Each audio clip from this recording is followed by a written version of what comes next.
The Battle of Anzio was a battle of the Italian campaign of World War II that commenced January 22, 1944. The battle began with the Allied amphibious landing known as Operation Shingle, and ended on June 4, 1944, with the liberation of Rome.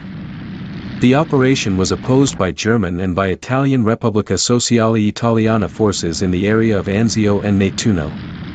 Allied landings on the Italian mainland began in September 1943, and after slow gains against German resistance, the progress was stopped in December 1943 at the German defensive Gustav Line, south of Rome.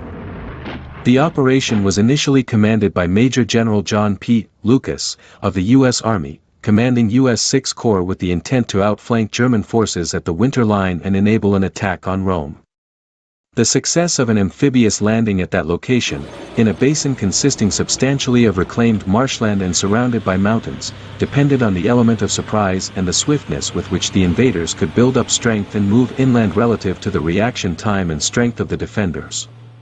Any delay could result in the occupation of the mountains by the defenders and the consequent entrapment of the invaders. Lieutenant General Mark W. Clark, commander of the U.S. Fifth Army, understood that risk, but he did not pass on his appreciation of the situation to his subordinate Lucas, who preferred to take time to entrench against an expected counterattack. The initial landing achieved complete surprise with no opposition, and a jeep patrol even made it as far as the outskirts of Rome.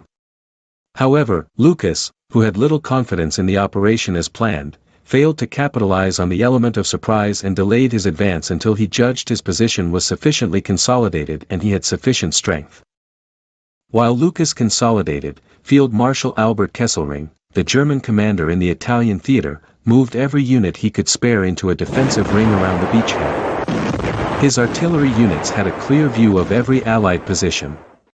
The Germans also stopped the drainage pumps and flooded the reclaimed marsh with salt water, planning to entrap the Allies and destroy them by epidemic.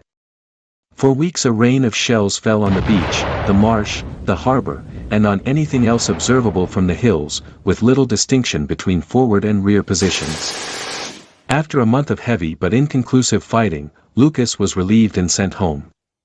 His replacement was Major General Lucian Truscott, who had commanded the U.S. 3rd Infantry Division.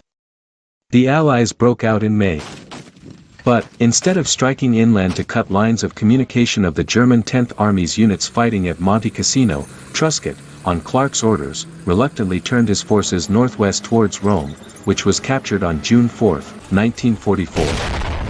As a result, the forces of the German 10th Army fighting at Cassino were able to withdraw and rejoin the rest of Kesselring's forces north of Rome, regroup, and make a fighting withdrawal to his next major prepared defensive position on the Gothic Line. The battle was costly, with 24,000 US and 10,000 British casualties. Although controversy continues regarding what might have happened if Lucas had been more aggressive from the start, most commentators agree that the initial plan for Anzio was flawed.